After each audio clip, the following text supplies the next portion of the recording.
Remember when Minnesota missed all those field goals? Those were the days. Double your fumbles, double not your fun. And much like the Bears, the refs still, will we finally find offensive gold when the 49ers invade? We'll find out next on your Packers Fan Podcast. Hey, Packers fans, this is your unofficial Packers Fan Podcast, and these are the podcasters you're looking for. One of these guys was once a club DJ in a country saloon, and the other guy gave up his seats on the 20-yard line so 12,000 more fans could enjoy the game live. And now it's time to Go Pack Go with your hosts, Wayne Henderson and Troy Heinritz. This is your Packers Fan Podcast, the 3-time Podcast Award finalist show by and for fans of your 13-time NFL champion Green Bay Packers and me. I'm at Wayne Henderson, and it's episode 164, recorded October 10th, 2018. And I'm at Troy Heinritz, still trying to figure out which one is my right foot and which one is my left foot after that horrific performance in Detroit. We'll also talk about some injury updates. We'll go over some more news, just for kicks. And we'll have the latest NFC North roundup as well. And we're going to have our preview of the 49ers at Packers Monday Night Football game, including Troy's keys to victory. We also have the results from this week's Twitter and Facebook poll and the G-Force feedback from 920-3PACK-GO and from email. Links or articles we reference in this episode can be found on our site at PackersFanPodcast.com/164. Now, highlights. Ty Montgomery looked really good on that return that got called back because of a penalty, but Ty looked great. Remember when we said in the preseason, why the hell's Ty running back kickoffs? Yeah. Well, we don't want him to get hurt, but wow, that was impressive. That was super impressive. I think I might want to see that again. This week, numerous times, maybe. Very well possible. I mean, Ty had to do it because we didn't have anybody else on the receiving core playing this week with Allison down and Cobb down. I mean, give it all up for Devontae Adams playing through his injury and putting up the best game of the season for him so far. That was an impressive performance. Good stuff. And the rookie wide receivers, they did pretty well as well. Yeah, Scantling was throwing everything thrown his way, so I think that's a real nice bonus. And Equiminius made a few catches along the sidelines. He could be a potential deep threat in the future. I don't know if I'd have him out there just quite yet on the field. He's got some work to do, but Scantling I could put in there on a 4-receiver set pretty easily. Let's do it, Troy. Do it! Well, because we have to do that, because running the football is something of an anomaly in Green Bay, especially after McCarthy's press conference. I mean, oh my goodness. Like this, I don't know if this is something that's been going on in Green Bay for a while and we're just not noticing it, and because we've been not so great lately that we're kind of picking up on things. But the way he addressed the media with this comment made it sound like there's some fundamental things that Aaron Jones needs to work on. He said specifically that Aaron Jones is dynamic with the football in his hands, but I think it's very obvious the balance that we're seeking from a running back position. There's more to playing the position than just running the football. Like what? Well, my assumption would be is what we've always said all along, is that Williams is a better pass blocker. And if that's the case, I don't understand why we aren't doing two running back sets, right? And then that way Williams could block on a blitz or a pass. Aaron Jones could dump out into the flat or the short and pick it up over the middle. There's all kinds of things and options you can do with a 2-back set. That's why you have a fullback in the rotation. And if we got rid of our fullbacks, then someone's got to play a fullback-like role, and therefore you can still do the very obvious balance that we're seeking from a running back position by having both running backs out on the field and giving yourself some options when you're actually setting up play calls and schemes. All of this great offensive mystery and magic that they wanted to do at the beginning of the season, that they worked on all during training camp, that they had to basically throw to the wayside because Aaron hurt his knee. I mean, there's got to be plays in there that allow the running backs to shine, especially against the Detroit Lions, who has bigger holes than my socks after 10 years of wearing them. Oh, wow, those are some old socks, Troy. Yeah, because obviously we're not the only ones that are noticing that Aaron Jones is getting a lot of yards almost every time he carries the ball, so why not give him the ball a lot more? And yes, there's more to playing the position than just running the football, but there's also more to playing the tight end position than just catching the ball, like blocking. But still, we went and got Jimmy Graham. That's right. And there's more to playing the position than just passing the football. Just balance it out a little bit more. Even if you want to put Williams in there or Montgomery in there, just balance it out a little bit more. 20, 30 touches for the running game. The running game is actually averaging pretty high yards right now. And so I think we should take advantage of a healthy offensive line while we got it. Yes. And if Aaron wants to hold on to the ball for 5, 10, 15 years before he decides to chuck the thing down the field for 55 yards, then at least if we're running the ball a lot more, then when we do a play action pass and chuck it 55 yards down the field, he actually might be able to make something of that because he won't have two guys playing the deep safety position where the safety will come over to help out the cornerback on those long routes, because he'll be drawing those safeties forward because they think run instead of pass. And I think that's really what we have to do from an offensive perspective, is we have to be showing run more often so the pass game works a little bit more, because when we pass all the time, granted we were coming from way behind in this particular contest, but if we pass all the time, then everybody knows what you're doing, and that's why the receivers can't get separation down the field, and then you get the scramble drill, and then the scramble drill, you get 5 people standing in the same side of the field when you have rookies out there. I'm going to put my hands on my computer screen right now and say, yeah. Because, I mean, this was the thing. We all knew in this contest specifically that we were going to be short 2 of our starting wide receivers. So if you're going to have rookie wide receivers out on the field, why don't you lean on the run game a little bit more? Give those wide receivers time to develop, especially in those first and second quarters. That way you can control the tempo, you control the clock, you keep it close. And then if you need to open up Aaron in the second half when everybody's got the nerves and everything kind of worked out of their system, then you can open it up. And I think we won the game, obviously, if even with the way we played, if Mason Crosby converts all the field goals and the refs don't give away 7 points for free. But at the end of the day, I think what we really need to focus on is getting the running game going. If we get the running game going, the passing game will take care of itself. Definitely. And it's not like the Lions did not know that we were short some very key personnel. And so you can basically chalk this game up to there was good news and there was bad news. Which Yes. do you want to cover first, or both? Well, I mean, and everybody's calling for McCarthy's head again. I mean, I'm starting to actually maybe believe these guys that are calling for McCarthy's head. I mean, this is a game plan where you knew that you had the worst rushing defense on the field in the entire league, and you didn't run the football. Now, granted, you were in the hole 7 points to start out the game, but we got away from the run again right away at the beginning of the game. And why aren't we doing the hurry-up offense? If we're going to do anything, let's do the hurry-up offense like we did in Chicago. I don't understand why we're not doing that. It boggles my mind. At this point, I think McCarthy can say he has all this fancy trick plays and all this installation that he did during preseason, and he had to throw it away because of Rodgers. I want to see some of those plays, because Rodgers scrambling all over the place, running around, taking some shots in the leg accidentally and stretching out some plays and diving for first downs. It looks like he's healthy enough that you can throw a couple of these mystery plays that you decided that you said you were going to do. I'd like to see one of them to see if you still have it in you to be an experimental coach and get that out there and spark some passion.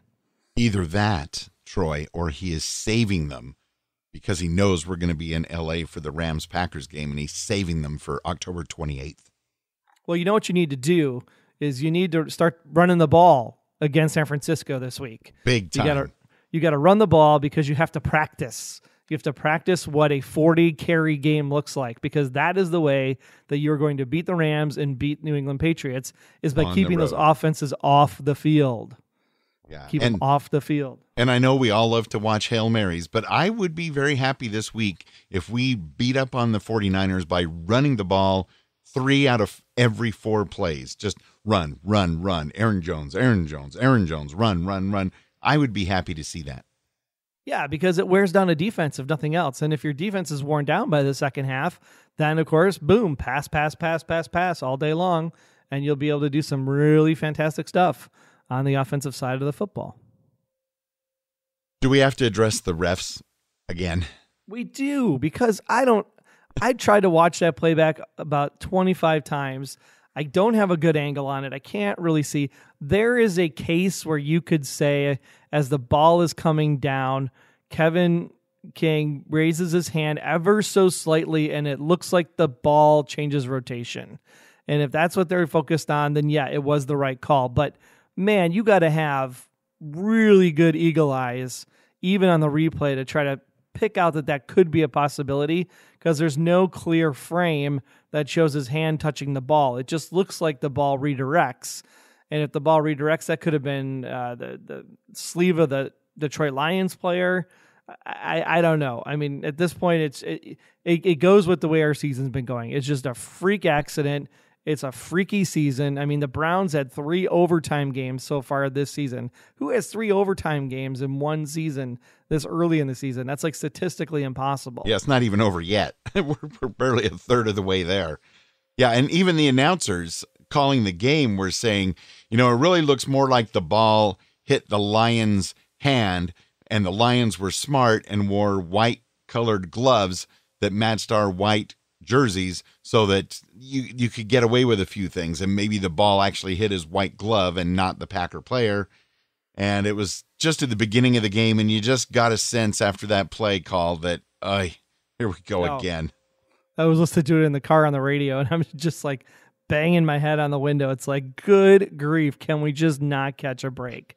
Either it's special teams muffs a punt, stupid helmet removal on the field extends a play, roughing the passer call negates a third down conversion stoppage. I mean, it's the theme of the season. We cannot get out of our own way. And I think the first time that we finally get out of our own way is the first time we'll put together a complete football game. I'm waiting to see that this coming Monday nights. And I'm hoping that AR-12 does not continue to hold on to the ball far too long. It's one thing if you're going to hang on to the football and try to make something happen, but at the same time, you have to trust your receivers. I understand their 2 rookie receivers are out on the field. I understand that you're worried about your interception to touchdown ratio or whatever it is you're trying to figure out. I get all of that, but at the same time, there's basic football fundamentals that says every single person, all 22 players on each play, are professionals. And at some point, you're going to have to throw a ball into space and let a receiver make a play on it. And if you're not going to give those rookie receivers that opportunity, they're never going to grow and they're never going to become something else. Aaron Rodgers hangs onto the ball way too long because he's trying to make magic happen, and he just needs to get back to stand in the pocket, 1, 2, throw the football. No matter where, just put it out there somewhere into a gap, into a hole. And if after 2 seconds it's not there, maybe a quick rollout to the right. And if you don't see something happening, you just pitch it to the sidelines. I mean, there was that one, I don't even know where the hell he was throwing it because he was like running backwards. They were like on, what was it, the 10, where he was 10, 15 maybe, and he's like running backwards, and then he's running to the side, and then he like chucks it straight side. And like, there's no guy there. It's like, it's going to be an intentional grounding play no matter what, and then it's just going to be ball wherever it was thrown from, so you might as well just take the sack anyway. I mean, that looked ridiculous. It looked like he was trying to hit like the mascot, like from Varsity Blues or something. Oh, my goodness. And I don't know, I'm not going to blame the loss on the fact that we were playing on Detroit's, some sort of modern version of AstroTurf. But it is some of the worst looking fake field in the NFL at this present time. It looks like it's straight out of the 80s. I would say that's the reason why Mason missed all the field goals, was because of that surface. It went into play at least a little bit, if nothing else. It had to have. That's the only explanation I have for 5 misses. That was 5. A poor Mason. And then all these people just blowing up, fire Mason now, fire Crosby now. It's like, what, are we just going to fire people and it's not even midway point of the season? Yeah, he's not the rookie kicker from Minnesota where it's like this is his first game. Mason is the leading scorer on the Packers in all history. Exactly. You're not just going to dump him because he has one bad day. Yeah, he's going to be fine. I had a bad day the other day and I dropped a whole gallon of ice cream on the ground. I mean, that's like tragedy. Chocolate? Drop an entire mint chocolate. Oh, the horror. The horror. Were your dogs happy? Did they get it? No, it was in the garage, so it's even worse. So then the garage is like all greasy floor. You can't salvage any full of it. Full of ants. It straight into the garbage. I'm like, oh, this is terrible. But you know what? You get up and you buy a gelato and get a smaller cup, and that's what we'll have to do. Mason will just kick one at a time, and I thought it was very classy that McCarthy let him kick the field goal at the end just to get, hey, if I get one, he'll get his confidence back and we'll be good to go for the Niners. Yeah, it was nice because that was a manageable field goal, and the game, unfortunately, was over. We had less points when time ran out, as Vince Lombardi would allude to. But the other two previous attempts, I don't know why, after the rough day that Mason was having, we trot him out there and try to have him make what would almost be a record-breaking kick. It's like, come on, just go for the touchdown. Yeah, we're not going to talk about the 56-yarder. That is probably the stupidest thing I have ever seen McCarthy call in his entire career. I mean, you got a guy who's been missing everything all day long, and then you're like, oh, yeah, sure, 56 yards, no problem. And you're down by like 3 scores at that point still. Just go in there, convert the 4th down, and keep it going. And if you don't convert the 4th down, well, then it doesn't matter because he's going to miss it anyway, and they're going to get the ball there anyway. At least the ball will be 7 yards closer if you don't get the 4th down conversion. So, or 4 yards farther. You know what I mean. I know what you mean. And I also know that the very, very first thing that ever happened in this game immediately had you scratching your head, because we have talked about this deferring on the coin toss thing numerous times. I still don't get it. I'll never understand it, especially on the road.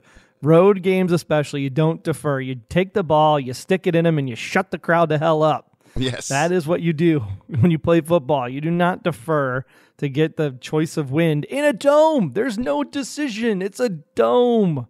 Clearly, it did not help you because Mason didn't make a field goal anyway. So who cares if you're defending the north side or the south side or the east side or the west side?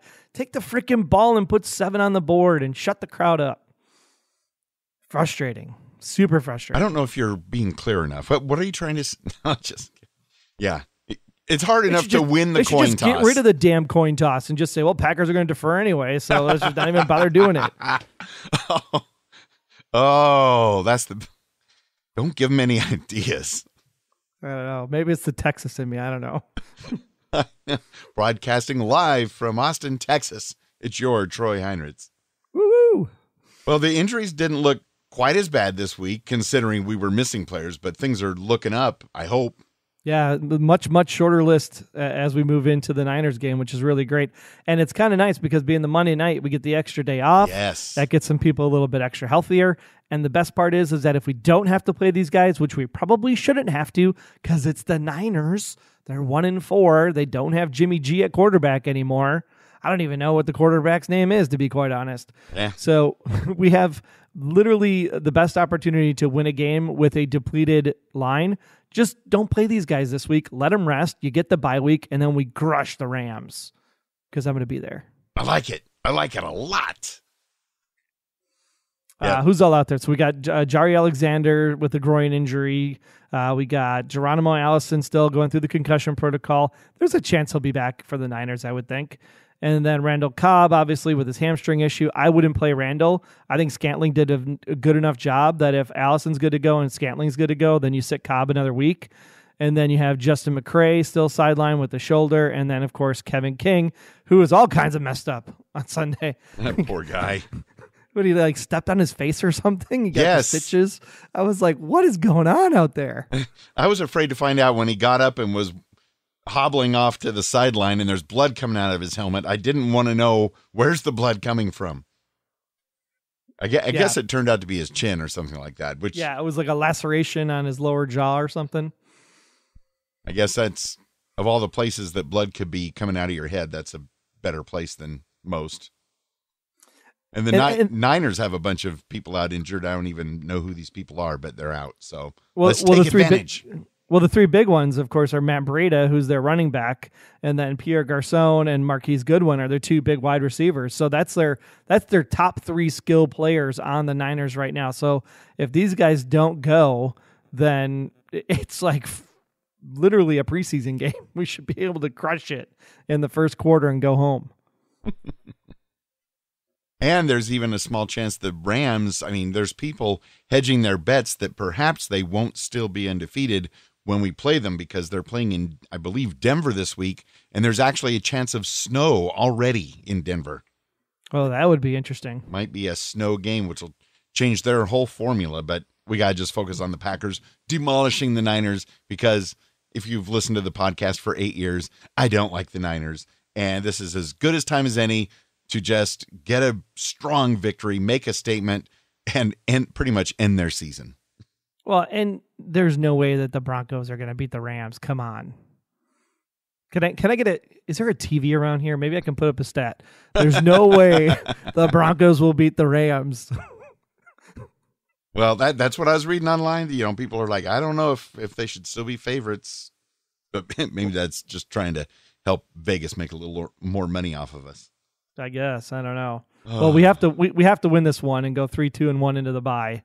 I mean, that is like a given because we are falling like a stone in the NFC North. We'll get to those in just a little bit when we go around our division, because if we can go 2 losses against the Rams and keep that close too, I mean, that puts a whole new perspective on the second 2/3 or the next 2/3. I don't know how that works, but the last 2/3 of the season, that'll work.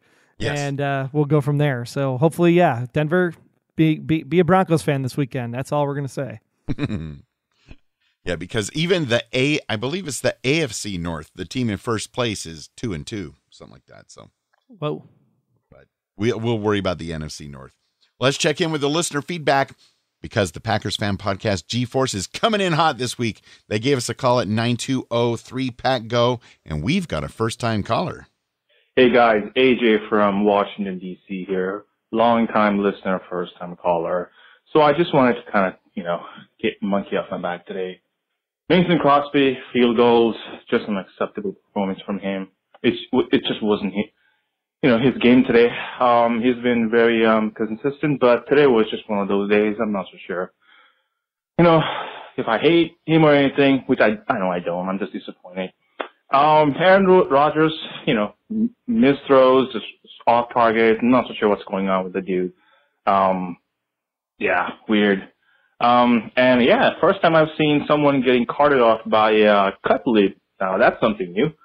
And where the heck is Aaron Jones, man? I just don't understand why he's not in the game. Is he hurt? Like, what did he do wrong? Does Mike McCarthy hate wheat that much? Or he just got his Denny's orders wrong, man? What's going on here? However, looking at the brighter side, I loved our rookies. MVS had his first NFL touchdown. I think EQ had great, decent game. Our future at wide receiver is looking really good. So is our corners, but just not so sure what to say, man. But at the end of the day, time to move on. And go Pack, go. Go Pack, go indeed. Thanks so much, AJ, for calling in from the District of Columbia, which is still in the United States, but not a state. We have some interesting things ahead of us, because when you really think about how those receivers played, I mean, it really does show a bright future for the offense. It shows a bright future for the defense and the corners, as AJ mentioned. But I think the one thing that we really have to kind of focus on now is, what does the offensive line look like when we think about the future? This offensive line is doing pretty well as it stands right now, but these guys are aging. Contracts are coming up in the next 1 to 2 years. So I think if we were doing anything in the draft next year, we're thinking O-line all the way for the first and second rounds. And we've got a few picks coming our way, so we can make that happen. But AJ, so good to hear from you. And just when we thought we had seen the weirdest game of the year, then we get this Lions game and just everything was weird. Interesting, but not the final score that we wanted. Let's go ahead and check in with the listener line at 920-3-PACK-GO. Hey, Wayne, Troy, Art from Texas. That was a little hard to watch. He's won so many games for us, so there's no doubt in my mind he'll get back on the wagon. I was really impressed with that rookie receiver, St. Brown. He's had great catches in a great long run. Other than that, it was another slow start.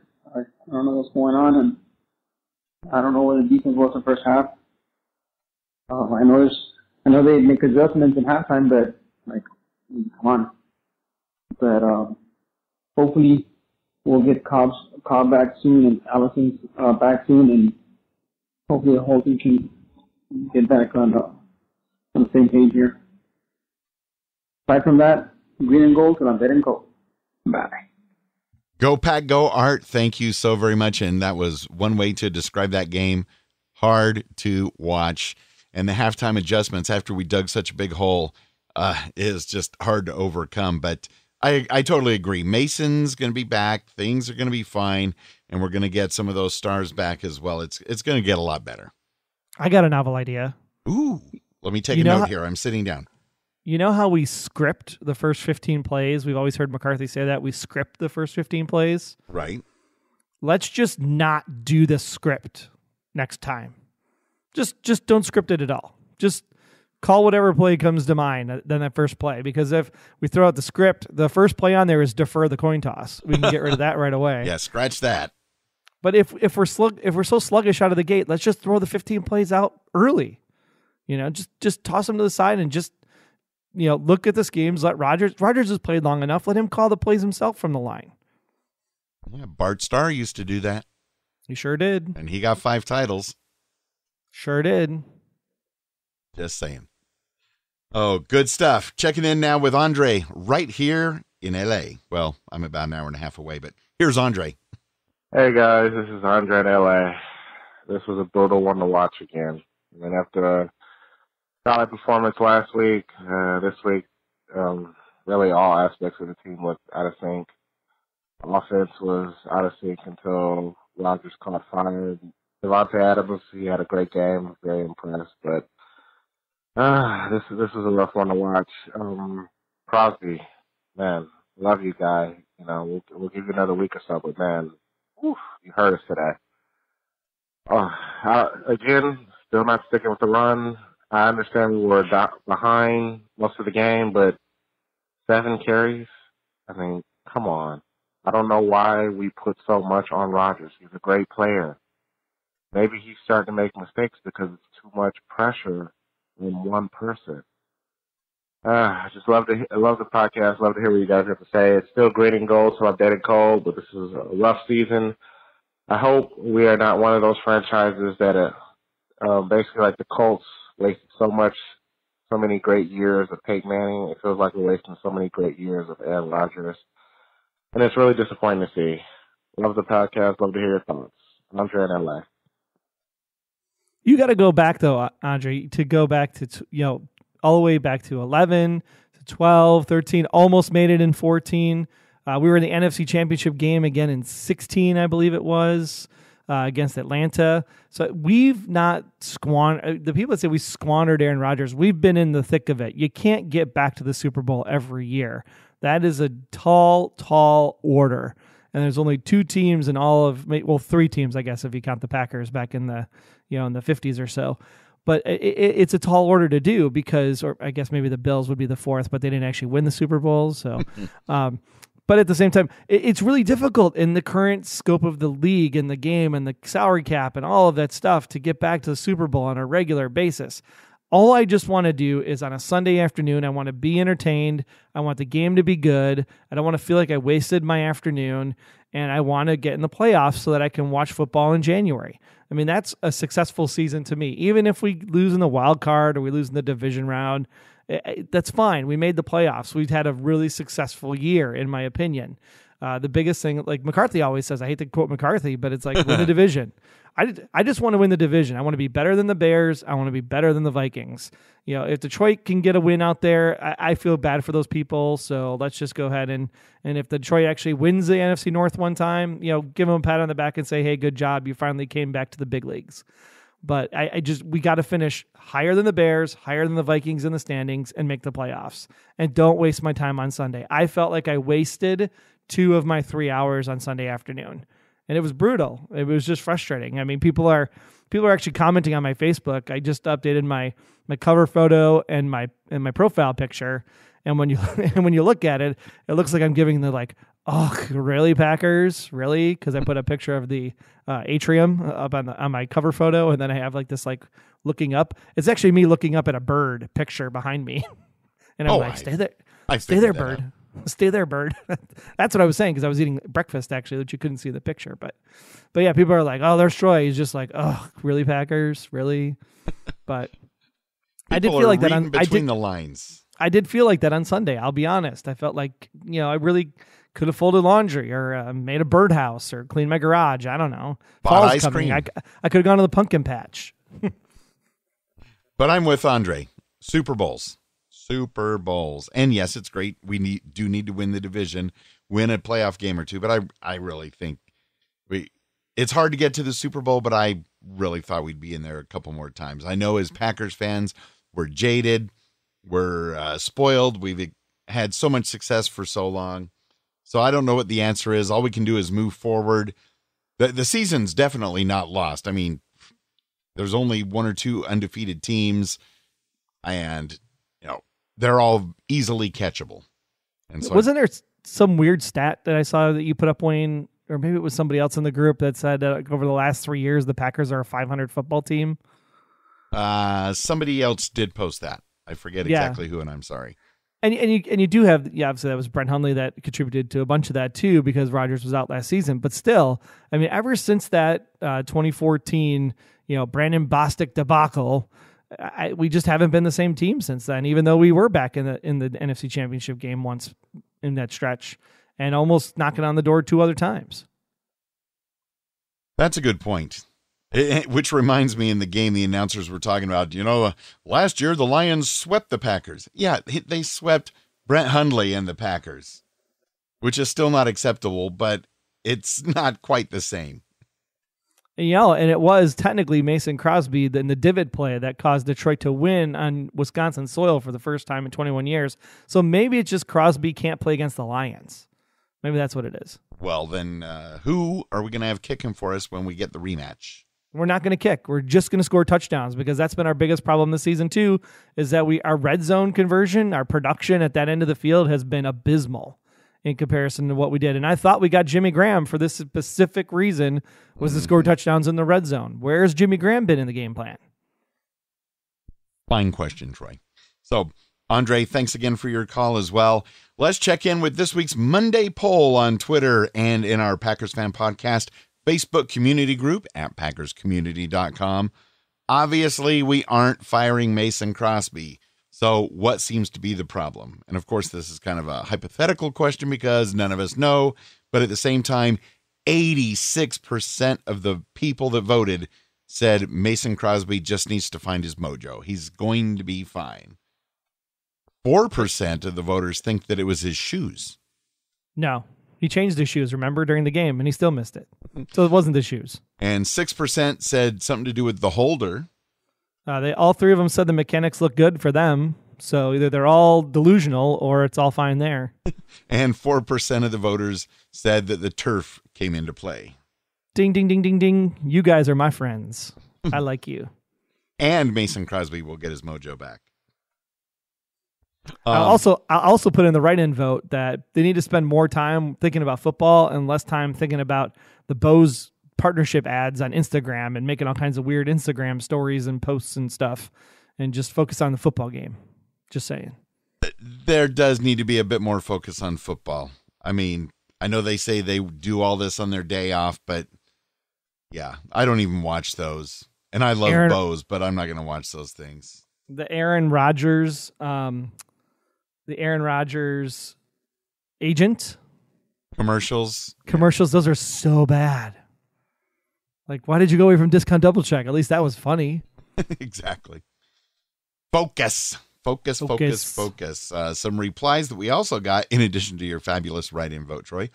On Twitter, George says, I really just think it was one of them days where it just didn't go right for Mason. I feel for him because his kicks would have won us the game, but his misses have let other people off the hook. There were a lot of players out there yesterday that sucked. Crosby will bounce back. Sucked. I agree with you, George. I agree with you. Seeing on Facebook some comments regarding the poll question. Marty said yesterday was a quote-unquote between the ears problem, and we've all been there. For a good chunk of the team. Like, just bad fundamentals, bad mechanics, bad penalties. I mean, come on. The minute, and I saw this happen too, I just like, please don't throw a flag. Please don't throw a flag. But he's coming down the field, and you can see him standing there, and it's so close to blocking in the back. And, don't. Oh, you touched him. You touched him. Thanks a lot. Why did you do that? Don't do it. Bang your head on the wall. That's all you can do. Because Peter said, I have no explanations for this team's ability to implode upon itself in one way or another. I don't understand, Peter. I don't today. Today, I'm just frustrated Packer fan. Oh, for sure. Brett said, bad day at the office, and it's gotten into his head. One bad kick, tries to correct it on the next attempt, pushes it too far, then it becomes a mind game. The Packers did the right thing letting him kick the field goal at the end of the game because it was already lost and he just needed the confidence boost. All of his kickoffs seemed fine, so I don't think too much is technique related, more psychological, and in Mason, we trust. And he gave the field goal emoji. Field goal. It's good. Janelle said, I agree with you. Definitely a one miss after another, and it just gets worse in the head as it goes on. Still love Crosby, and I am sure he will bounce back quickly from the debacle this week. And Dawn, a.k.a. Granny Cheese in Texas, from what I read on an article earlier, which I think I saw in the Texas Packer Fanatics Facebook group, Mason had a lot on his mind. He just needs to find his mojo. He'll get back to work with a clear mind and go Pack go. Go Pack go all the way to northern Wisconsin where Caleb checks in and says, hey, Wayne and Troy, it's your friends Caleb Fisher, Lorna LaPointe, and Mary Herkmas up here in Green Bay, Wisconsin. Just wanted to say that this was a very disappointing game. We were all disgusted how badly the Packers played, and we don't understand why we are playing like this. And we hope that following the bye, we will be back to beat the Rams. Until next time, Packer family, all we want to say is that we will never stop cheering for our Green Bay Packers. Green and gold till we're dead and cold. Go Pack go. Caleb Fisher, Lorna LaPointe, and Mary Herkmas in northern Wisconsin. Excellent. Thank you. Also heard from Stephen V. checking in from Palos Park, Illinois. And how the heck did we lose to the Detroit Lions of all teams? I have no idea. They are a team that I thought we would easily beat. They're also known as the Detroit Kittens and the Detroit Cubs, whichever you want to call them. I bet that there's going to be a lot of happy Chicago Bears fans glad that the Green Bay Packers lost and they have first place all by themselves. But if anybody would have told you that the Bears would have been in first place at their bye week, would you have believed them? No, Stephen. No. No. I still don't believe it. No. One more game to go before we head into our bye week, and we have to wait a week and a day as we play the San Francisco 49ers on Monday night. During the Packers bye week, will there be a podcast? To be determined. To be determined. There may not be much to talk about. When there's Packers stuff, we'll talk about Packers stuff and get ready for that Rams game. Remember, Wayne and Troy, after the bye week, bring us home a Packers win from L.A., and not like a tie the last time one of you attended in person. My bad. I'm sorry. You did what you could. At least we didn't lose. Like this week. Oh my gosh. We should have. We should have won because of stupid refs, and then we should have lost. And then we should have won, and then we should have lost. Oh boy, am I confused now. Steven says, here's my idea. Week 15, we should play the Packers Fan Podcast episode that previews the Packers at Bears game at Soldier Field 1 hour before the kickoff time, and watch Chicago Bears fans moan and groan when they hear coming out of the speakers at Soldier Field the words, your 13-time NFL champion Green Bay Packers. Can we even get Troy to MC the event since he's a lot closer to the game than Troy will be? Like that.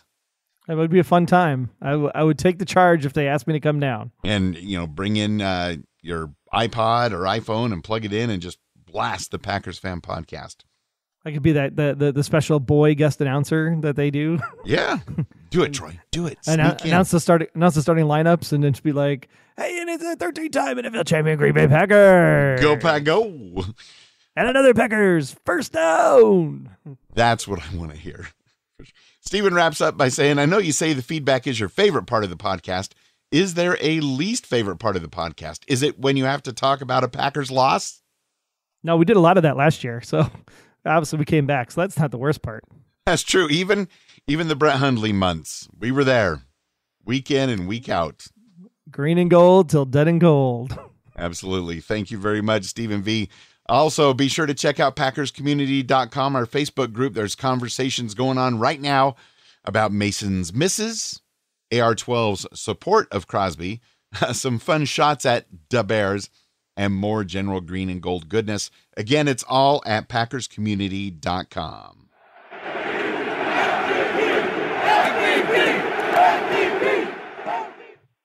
Well, in addition to the other great things that Willie Wood, good old number 24, did, he was also a punt returner throughout his career, averaging 7.4 yards per return. Packers Fan Podcast Patreon supporter Bryant is continually making great gains for the show as well, supporting the Packers Fan Podcast at Patreon in the Willie Wood $24 a month level. You can do that too over at PackersFanPodcast.com/support, just like Bryant did. And thanks, man. Appreciate it. Very much appreciated. Need to get you to a cell phone so you can give us some Go Pack Goes to play at the end of the show, like the Texas-only Green Bay Packers Fanatics Facebook group did recently. Since they are at the $12 a month Aaron Rodgers support level, that also gets them the Go Pack Goes. So stay tuned for the very end of this podcast to hear their special messages and their outro Go Pack Goes at the end of this episode. You will be very pleased with several of the friendly voices you're going to hear. The $4 pledge sponsors at the Brett Favre level are dedication to lifelong Packer backer Randy Westgame of Wausau and Jeff Summerfield. Thanks, guys, for always going the extra mile. And Curly Lambeau, the $1 a month founders supporters, Velvet Eau Claire, Hank Davis from the TPE network of podcasts, and superfan Aaron Peterson from the Hollywood Outsider. You too can make the podcast even better by going to PackersFanPodcast.com/support and becoming a PFP MVP Patreon supporter. It helps us grow the show, bring you more great content, and eventually gets us to our $500 a month goal where we can do live call-in shows after the game. So make sure that you do that. If you find value in this podcast and you find value in the information, then just throw us a couple bucks. It's like buying us a beer at a game. It'd be great if you could do that over at PackersFanPodcast.com/support. Thank you so much again, Aaron, Hank, the Texas-only Green Bay Packers fanatics, Bryant, Randy, Jeff, and Velvet for their awesome support of the podcast. I agree. Thank you very, very much. Now, in other news, Troy, you found out that this whole roughing the passer rule might actually be getting worse. I know, and just when we thought that the roughing the passer was actually kind of disappearing from the limelight, all of a sudden, Mike Tomlin himself from the Pittsburgh Steelers, who happens to be on the competition committee, said that what he has seen has a joke and that he's pissed about it.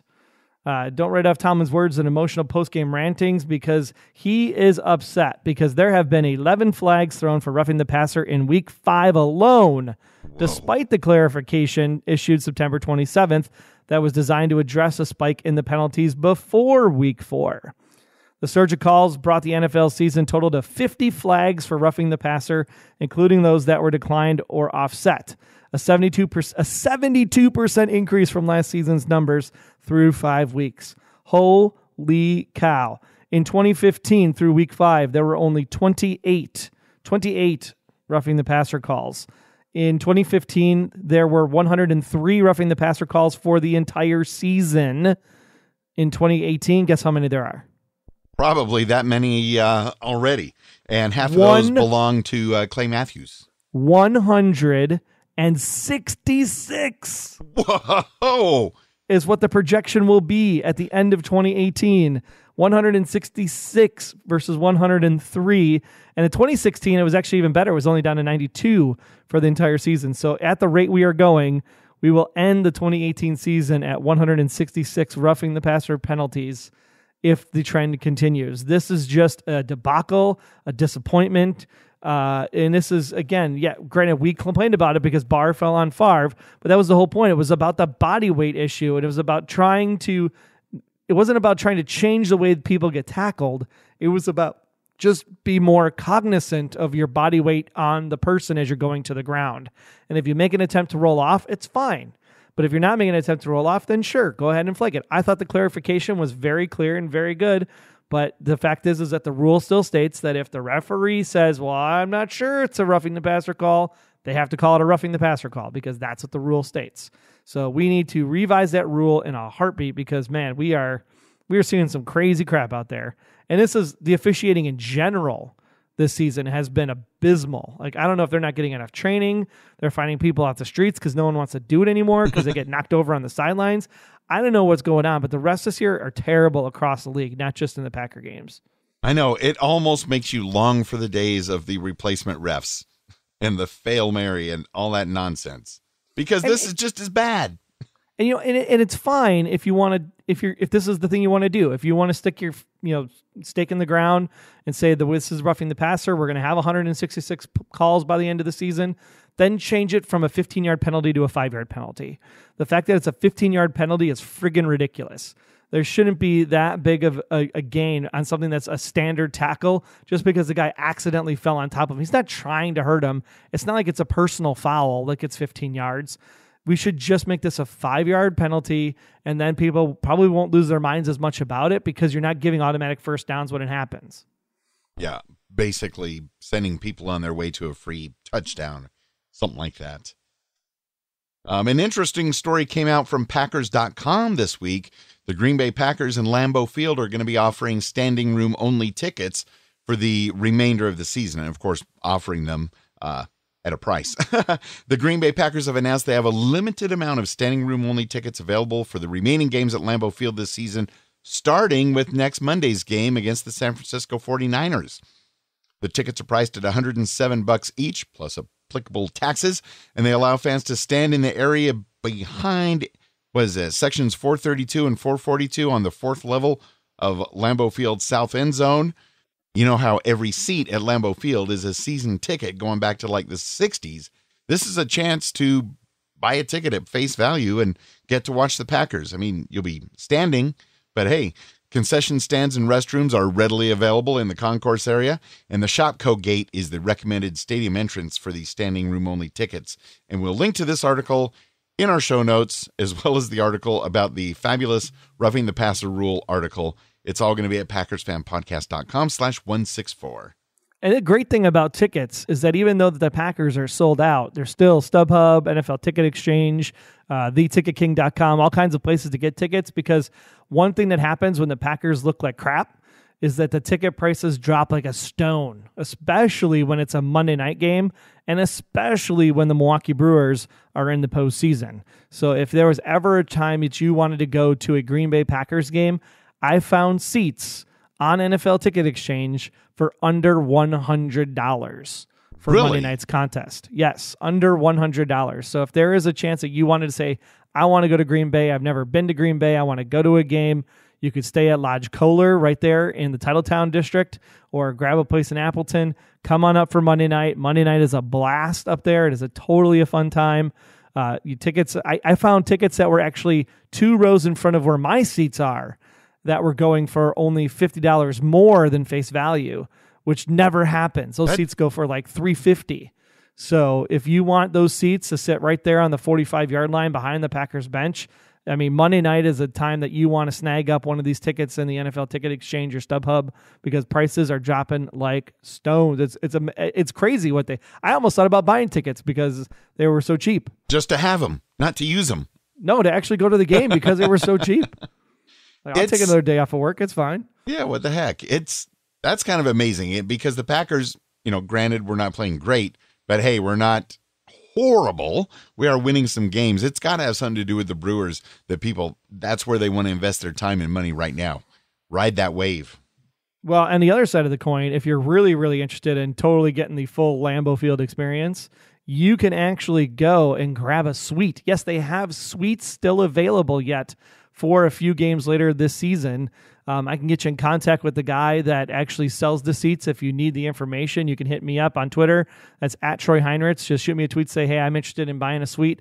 It's not for the faint of heart, though. Suites start at like $19,000 for a and game? can go up for a game, which does include food and beverage, mint alcohol, chip ice cream, and some parking passes. And some ice cream. But yeah, $19,000 for the cheap end, and then it goes upwards of like $40,000. But they do have heating inside for those December games, and they do have windows that open now, and they have some fabulous artwork inside the suites as well. So if you're interested in suites, definitely let me know, and I can get you in touch with the guy that runs that. And then also, if you're interested, I can get you on a waiting list for season tickets for suites for next year as well. Very cool, Troy. So if the Packers turn things around, we end up hosting the NFC Championship game in January at Lambeau Field. We need to crunch some numbers. We do need to crunch some numbers. So after you hit the $500 monthly goal, in order to make that happen so we can do post-game call-in shows, the next goal is whatever $20,000 divided by 12 is.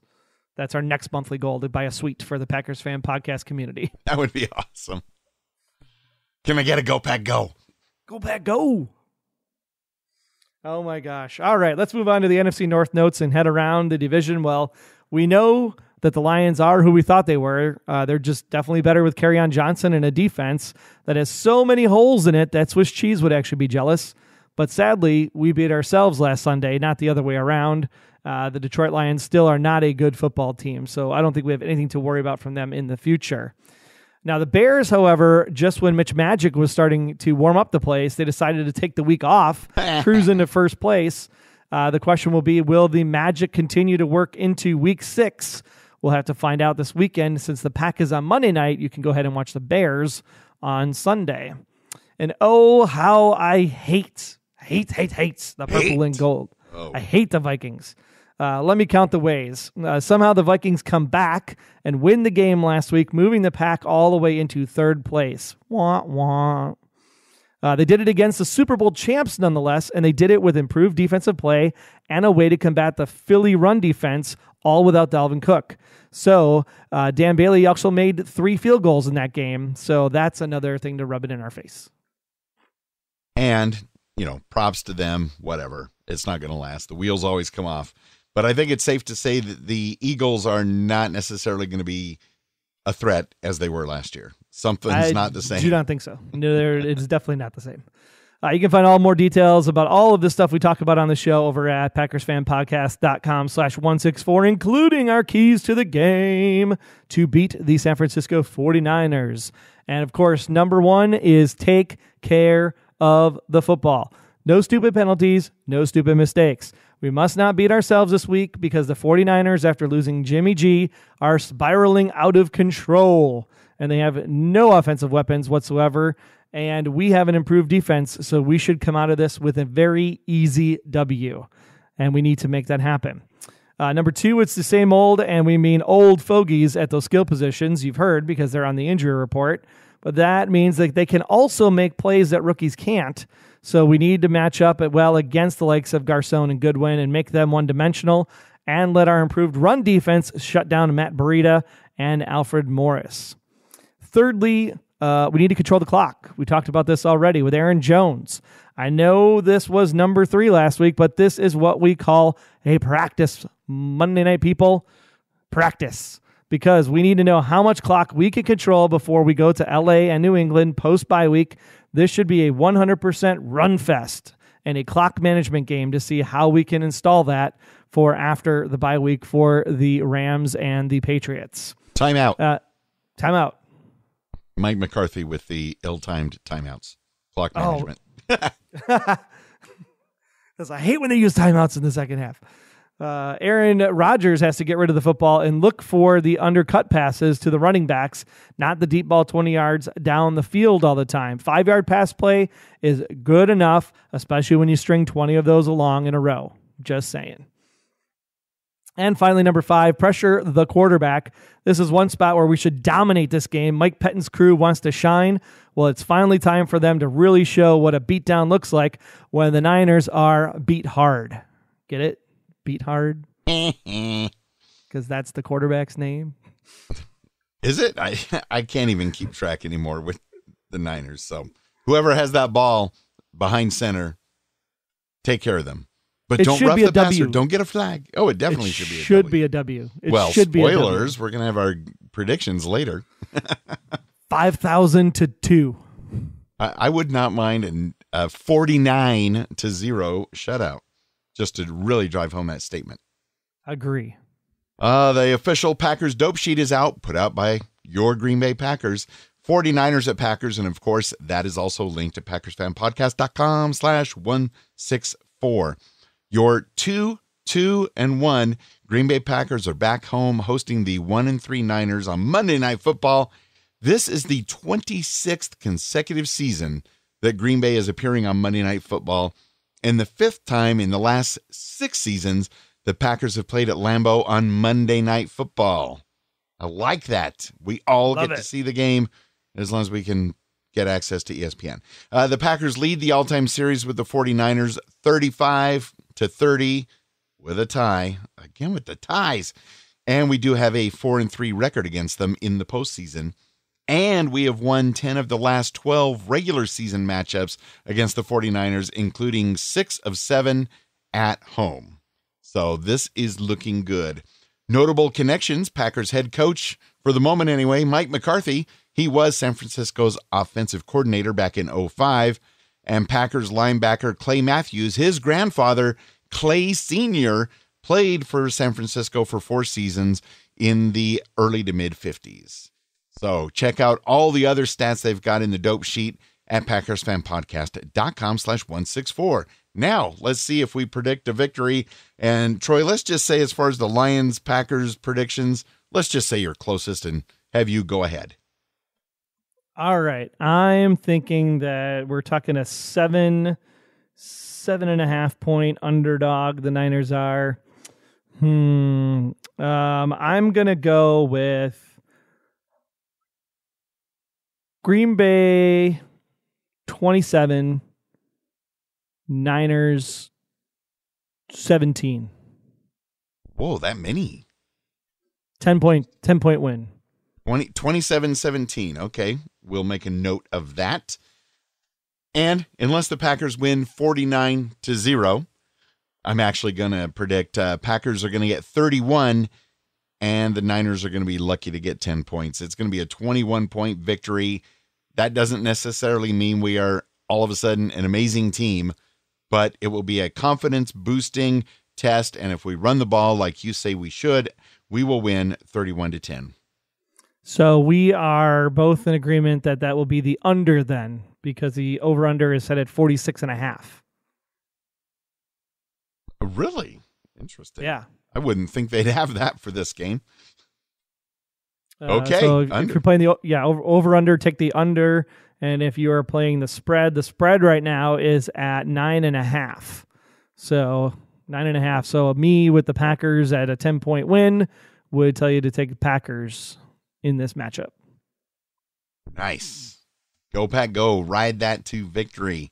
And Troy, since you are also closest to Green Bay, tell us about what the weather looks like, because I hear that fall is in the air back there. As long as we don't fall down like we did last week. Right, but it's a night game, so it will be a little bit chilly because winter is coming. Yes, Game of Thrones final season coming soon in 2019. But it's even more winter-like up there in Green Bay because cold front comes through on Thursday.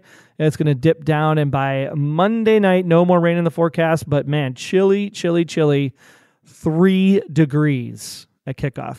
3. Celsius. Oh, sorry, that's Celsius. You had frozen tundra all of a sudden. 3 degrees.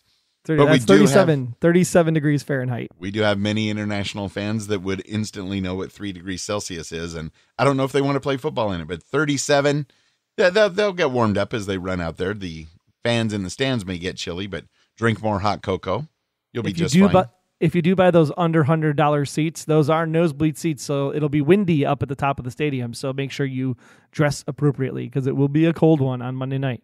See, that's the kind of insider advice you get right here on your Packers Fan Podcast. And they do sell hot cocoa, so make sure you grab your hot cocoa. A couple cups right before the game, and then put a hot pack around it. You're good to go. And get one of those giant cheese-filled pretzels wrapped in bacon. Wrapped. Yes. Get one every quarter. Oh, my gosh. You got to take 1/4 of it every quarter to eat because it takes that long as it sits in your stomach. Okay. Well, that'll do it for this week, guys. The Unofficial Packers Fan Podcast is not affiliated with the NFL or the Green Bay Packers. It might be affiliated with the Soldier Field announcing crew eventually, but we'll see how that goes. They can contact us at media@PackersFanPodcast.com. And remember, keep on following us on Twitter. Be ready for the Monday Twitter polls, which, well, this week it's going to be on Tuesday since the game's on Monday, but we're still going to be on Twitter at PackersFanPod, and I'm still going to be on Twitter at Wayne Henderson. And I'll still be on Twitter at Troy Heinritz. And be sure to join the Packers Fan Podcast community at PackersCommunity.com. Really great conversations. Lots of fun over there. Lots of great memes this week. Yes, my wife, my dear wife, who does not like football, especially doesn't like the Packers because it drives her crazy. But She sent me a meme this week that had the Minnesota kicker on the top that said, "Hey, nobody can miss as many field goals like me." And on the bottom was Mason Crosby saying, "Hold my cheese curds." Thanks, wife. That's Thanks. Just wrong, Tracy. Especially when I got to see both those games. My, oh my. And your Packers Community, PackersCommunity.com. Absolutely. Go there. Go there now. Go there now. And keep this in mind, because your feedback is our favorite part of every episode. So go to PackersFanPodcast.com/feedback for the ways to get your thoughts in right after we beat the 49ers. Be part of the next episode. And until then, I want to thank you for listening to this episode of your Packers Fan Podcast. Be sure to subscribe in Apple Podcasts, Google Podcasts, Spotify, and get our apps for iOS and Android over there in the respective stores, because it's going to be a fun time when we kick the crap out of the Niners, which we love doing because of all those times they beat us back in the 90s. Amen to that. With that, we have a special Go Pack Go for all of you this week. The Texas-only Green Bay Packers fanatics, they contributed at the $12 level. You could contribute at the $12 level as well over at PackersFanPodcast.com/support. So with that, Texas-only Green Bay Packers fanatics, take us out. Hey, Wayne and Troy and Packer Nation. This is Dawn down here in Texas, a.k.a. Granny Cheese, and we have something to say. Hi, I'm James with Texas-only Green Bay Packer fanatics. Go Pack Go! Hi, I'm Kim with Texas-only Green Bay Packer fanatics. Go Pack Go! Hi, I'm Melissa, a.k.a. Aaron Rodgers' wannabe wife, with Texas-only Green Bay Packer fanatics. Go Pack Go! Hi, I'm Susan with Texas-only Green Bay Packer fanatics. Go Pack Go! Hi, I'm Carrie with Texas-only Green Bay Packer fanatics. Go Pack Go! Hi, I'm Lisa Montgomery, proud mom of number 88, Ty Montgomery, and proud member of the Texas-only Green Bay Packer fanatics. And we want to say, Go Pack Go!